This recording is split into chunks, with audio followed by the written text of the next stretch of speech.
Hello family, कैसे हैं आप लोग। तो आज हम लोग देखने वाले हैं आपके डीएम आपके बारे में क्या सोच रहे थे, क्या फील कर रहे थे कल रात को, और कब एक्शन लेंगे आपके डीएम आपके लिए। तो लेट्स सी गाइस, क्या सोच रहे थे आपके डीएम कल रात को आपके लिए, आपके कनेक्शन के लिए, कब एक्शन लेने के बारे में सोच रहे थे।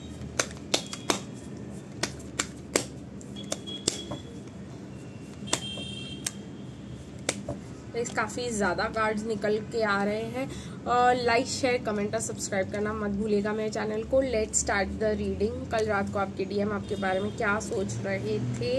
एंजाइटी में थे गाइस कल रात को आपके डीएम, और बहुत ही ज़्यादा सोच रहे थे कि इसको जस्टिस देना चाहिए। वो सोच रहे थे कि इनकी ज़िंदगी में एक और ऑप्शन है जो कि हो आप, और ये ऑप्शन एक बहुत बेटर ऑप्शन हो सकता है, एक रिलैक्सिंग ऑप्शन हो सकता है, एंजाइटी फ्री ऑप्शन हो सकता है, और आप इनके लिए एक बहुत इम्पोर्टेंट मतलब चॉइस हो सकते हो अगर वो अपने लाइफ से मूव ऑन करना चाहते हैं। एक ही चीज़ जो है उनको अटका के रख रही है कि है उनके ऑब्सेशंस, और वो उनको बहुत ज़्यादा अपने स्कोप से और कंफर्ट जोन से बाहर सोचने ही नहीं दे पा रहा है। उनकी जो नेगेटिविटी है, उनकी जो रूट चक्रा प्रॉब्लम्स है, वो उनको कंफ्यूज करके अटका के रख रहे हैं, क्योंकि उनके कुछ कार्मिक साइकिल्स है जो अभी भी फंसे हुए हैं। लेकिन गाइज मुझे बहुतों के लिए दिखाई दे रहा है कि फरवरी वो मंथ रहेगा जब आपके डीएम आपको बहुत दिल से अप्रोच करेंगे, और कितने भी फंसे हुए रहेंगे वो आपको बहुत ही सही तरीके से अप्रोच करेंगे। प्लस वो आपको इंट्यूटिवली बहुत समझते हैं, बहुत ज़्यादा हाई प्रीस्टेस की तरह देखते हैं कि आपके पास बहुत नॉलेज है, बहुत ज़्यादा स्पिरिचुअल नॉलेज है, आप कितने फ्री हो अपनी ज़िंदगी में, आप कितने खुश हो अपनी ज़िंदगी में, आप जो चाहते हो वो करते हो, और उनके पास ऐसी फ्रीडम नहीं है। ये चीज़ जो है वो कल रात को आपके बारे में बहुत ही ज़्यादा सोच रहे थे। तो ये भी सोच रहे थे कि जब मैं अपने घर जाता हूँ, जब मैं कार्मिक्स के पास जाता हूँ, तो कार्मिक्स जो है मेरे लिए इतने वेलकमिंग नहीं होते हैं। तो सोच रहे थे कि क्या आप अभी भी उतने वेलकमिंग होंगे अगर वो आपके पास वापस आएंगे। तो माइंड स्टक फील कर रहे हैं, लेकिन उनको ये भी पता है कि उनको आपको जस्टिस देना है। ये सब सोच में है गाइस। फीलिंग के लिए हम लोग अलग कार्ड्स निकालेंगे, सोच में वो स्टक है। फीलिंग में देखते हैं क्या निकल के आता है। कल रात को क्या क्या फील कर रहे थे रोमांटिकली आपके डीएम आपके लिए। 2-3 कार्ड्स निकल कर आए हैं गाइस फीलिंग के लिए। मुझे लग रहा है आज के इस सेशन में हमें कार्ड्स में म्यूजिक भी यूज करना चाहिए। थोड़ा सा म्यूजिक का भी यहाँ पर इम्पोर्टेंट पार्ट है। मुझे यहाँ पे दिखाई दे रहा है गाइस, फीलिंग्स में बहुत ज़्यादा ऑब्सेसिव फील कर रहे थे आपके लिए। कभी गुस्सा आ रहा था कि भाई ये कहीं और किसी और के साथ तो नहीं है, कहीं ये मुझे चीट तो नहीं करी है। उनके फीलिंग्स में उनको ऐसा आ रहा था कि अगर कोई और होगा जो मेरे मतलब डीएफ के साथ कुछ कर रहा होगा तो उसका तो मैं गला ही काट डालूंगा अगर वो किसी और को डेट कर रही होगी तो। क्योंकि आप इतने इम्प्रेस की तरह सामने आ रहे हो, इतने खुश लग रहे हो, तो उनको ये विश्वास ही नहीं हो पा रहा है कि आप इतने सिंगल में इतने खुश कैसे हो सकते हो। आपको कुछ भी नहीं मिल रहा है, आपके लाइफ में कुछ भी नहीं है, कोई भी नहीं है, तो भी आप इतने पावरफुल कैसे हो सकते हो। ये उनको देखिए गाइस, वो ये सोच रहे थे कि आप बहुत ज्यादा कमजोर हो जाओगे अगर वो आपको नहीं मिलेंगे तो उनको ये फीलिंग है कि ये इतनी पावरफुल और ये कैसे हो सकती है। ठीक है, मैं नहीं हूँ तभी भी ये इतनी शांत कैसे हो सकती है। मैं तो बहुत ज्यादा ऑब्सेस्ड फील कर रहे थे कि इसकी लाइफ इतनी स्मूथली कैसे चल सकती है जब मैं इसकी लाइफ में हूँ ही नहीं। तो कौन है इसकी लाइफ में, उनको वो विश्वास ही नहीं है। उनको जेलसी है, उनको ऑब्सेशन है, उनको मैडनेस है। वो तो आपको क्रेजी वे में स्टॉक कर रहे हैं सोशल मीडिया पे कि कौन है वो किसके साथ है। कोई तो या तो अगर आपके ही शहर में रहते तो आपको पीछा करते हुए आपके पीछे पीछे गाड़ी घुमाएंगे, आपको स्टॉक करने की कोशिश करेंगे, आपके घर के नीचे से गुजरेंगे। कोई तो हिंट उनको मिल जाए जहाँ पे उनको ऐसा लगे कि ये लड़की मुझे चीट कर रही है, ये लड़की सिंगल नहीं है। ये इनका एक फीलिंग है, और उनको फीलिंग में गुस्सा भी आ रहा है, कभी जेलसी भी हो रही है, कभी स्टॉक कर रहे हैं। उनकी फीलिंग ही यही है कि मैं इसको स्टॉक करूं, मैं देखूं कि ये मेरे बिना खुश कैसे रह सकती है, इसकी लाइफ में कुछ भी नहीं है तो भी ये खुश कैसे रह सकती है, और अगर कोई नहीं है तो मैं ही चला जाऊं। मतलब उनको ये खोने का डर और यही एक बहुत बड़ा ऑब्सेशन बना हुआ है।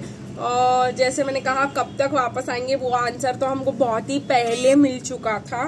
तो हम ये देखने की कोशिश करेंगे गाइस कि कोई सॉन्ग्स है क्या उनको आपके लिए, क्योंकि मुझे ऐसा लग रहा है मेरी प्यारी डीएस आप लोगों को बच के रहना चाहिए, क्योंकि आप ऑब्वियसली आप कोई गलती नहीं करते हो और आप लोग बहुत ही ज़्यादा लॉयल और कमिटेड हो उनके प्रति। लेकिन आपके डीएम अगर आपको इतना क्रेजीली स्टॉक करेंगे तो आपके फ्रेंड्स को भी आपके बॉयफ्रेंड्स ही समझ लेंगे। उनको ट्रस्ट ही नहीं है इस समय पर कि आप सिंगल रह के इतने खुश कैसे रह सकते हो। तो आप अपने ऊपर फोकस कर रहे हो, तो आपको कोई और नहीं है, तो आप पढ़ाई कर रहे हो, लेकिन ये बात उनको विश्वास ही नहीं हो रही है। तो और आप कुछ भी करो आप उनको विश्वास दिला ही नहीं पाओगे जब तक उनके खुद के इससे वो लोग देख करके अपनी आंखों से नहीं देख लेते और अपनी आंखों से नहीं छानबीन कर लेते हैं। आप बोलोगे कि कोई नहीं है, लेकिन वो पूरा इंटरनेट छान लेंगे आपका कोई एक फोटो ढूंढने के लिए, या तो उन्होंने अगर आपको ब्लॉक कर रखा है तो फेक अकाउंट से आपसे बात करने की कोशिश करेंगे, कुछ भी करेंगे गाइस। लेकिन वो जो है आप ये विश्वास करने के लिए उनको जो करना पड़े कि ये लॉयल है, वो देखने के लिए, वो टेस्ट करने के लिए वो जरूर आपके पीछे आएंगे। गाना भी ये देखो, मेरे दिल की राहतों का तू जरिया बन गई है, तेरे इश्क की मेरे दिल में कई ईद मन गई है, तेरा जिक्र हो रहा है इबादत की तरह, तुझे याद कर लिया आयत की तरह। गाइस मैंने एक बार नोटिस किया जब मैं डीएम में थी तो अपने डीएफ मतलब तो फिर मेरा डीएफ ही हुआ ना, तो उसका नाम ले के बहुत बड़ा सुकून मिलता था दिल को।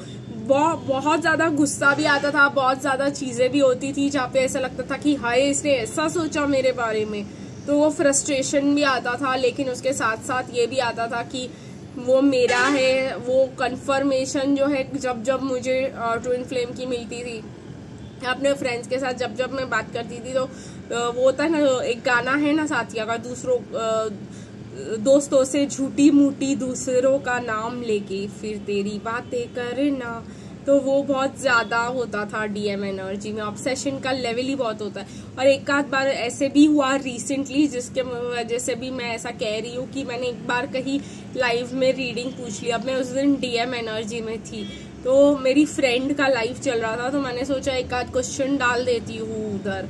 तो मैंने उसको पूछा कि मेरा डीएम इस समय क्या कर रहा है, तो उसने बोल दिया नहीं वो तो अपने फैमिली पे फोकस कर रहा है, वो वर्कोहॉलिक है, ये है वो है। और मैं थी उस दिन डीएम एनर्जी में।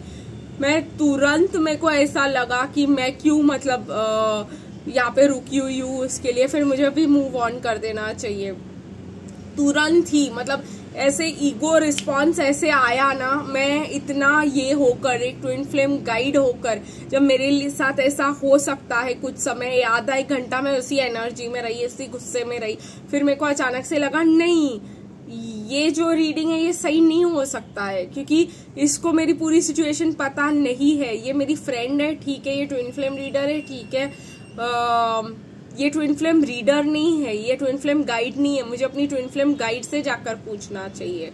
ये तो वो मेरी फ्रेंड थी, टैरो रीडर थी, एस्ट्रोलॉजर थी, वो सब भी ठीक है, लेकिन वो एक ट्विन फ्लेम गाइड नहीं थी। और मैं गलत सोर्स, तो फिर उससे रीडिंग लेना मेरे लिए गलत सोर्स होगा। फिर मुझे कहीं से ये रियलाइजेशन आया और फिर मैंने वापस अपनी ट्विन फ्लेम गाइड लिस्ट से जाकर क्वेश्चन पूछा, तब जाकर मुझे शांति मिली। तो गाइस मैं यही कहना चाह रही हूँ आपको कि पहले DM wrong source of information पे विश्वास किया करते थे। जो भी जहां से भी उनको कार्मिक से इंफॉर्मेशन मिलता था वो उन पे ट्रस्ट करते थे बिना दिमाग चलाए, और ईगो आ जाता था तो ईगो के बाद तो दिमाग तो वैसे भी नहीं चलता कि। और देखिए गाइस दूसरा सॉन्ग आया है कि ऐसे बेपरवाह मन पहले तो न था, चिट्ठियों को जैसे मिल गया एक नया रास्ता, कि ऐसा बेपरवाह मन पहले तो न था, खाली है राहें हम आंखें मूंदे जाए, पहुंचे कहीं तो बेवजह ये मोह के धागे तेरी उंगलियों से जा उलझे। कहीं ना कहीं मुझे ऐसा लग रहा है कि उनको ऐसा लग रहा है कि आपके पास आ जाना चाहिए, उनको आपसे बात करनी चाहिए। ये सॉन्ग्स में भी आ रहा है कि भाई उनको टेंशन नहीं है कि अगर वो कार्मिक के साथ कनेक्शन खत्म हो गया, क्या उनके परिवार वालों ने उनको डिसोन कर दिया, आपके पास आ सकते हैं। वो एक फ्रीडम सी उनको महसूस हो रही है। और देखिए गाइस एक और गाना जो बहुत इंपॉर्टेंट है, तेरे बिना ना आए सुकून ना आए करार मुझे दूर, वो सारे भरम हो जाते मैं और तुम अगर हम हो जाते। इश्क अधूरा दुनिया अधूरी ख्वाहिशें मेरी कर दो ना पूरी, दिल तो यही चाहे तेरा और मेरा हो जाए मुकम्मल अफसाना, हर मुश्किल आसा हो जाती मैं और तुम अगर हम हो जाते। तो गाइज मैं आपको भी यही सजेशन दूंगी जब आप यहाँ वहाँ रीडिंग्स देखते रहते हो, what is he thinking, what is he feeling. एक बहुत सारे लोग जो है ट्विन फ्लेम की रीडिंग्स नहीं करते हैं, ठीक है, वो जनरल रीडिंग्स होती है। तो मोस्टली पिकअप आइल या जो भी देखे तो उसमें ट्विन फ्लेम को चूज करे। Twin flame what is he thinking, what is he feeling, ऐसी वाली रीडिंग्स देखे। ट्विन फ्लेम डीएम की करंट एनर्जी वाली रीडिंग देखे। अगर आप किसी से रीडिंग ले रहे हो तो मेक श्योर करें कि वो एक ट्विन फ्लेम गाइड हो या रेकमेंडेड पर्सन हो, जिससे जो ट्विन फ्लेम से जुड़ा हुआ हो उससे आप रीडिंग ले, या मुझसे ले रहे हो तो तभी ट्विन फ्लेम हो तो ट्विन फ्लेम मेंशन करके रीडिंग ले। ये बहुत ज्यादा जरूरी होता है फॉर राइट गाइडेंस। तो चलिए गाइस आज के लिए बस इतना ही, फिर मिलेंगे गाइस कल, तब तक के लिए बाय बाय।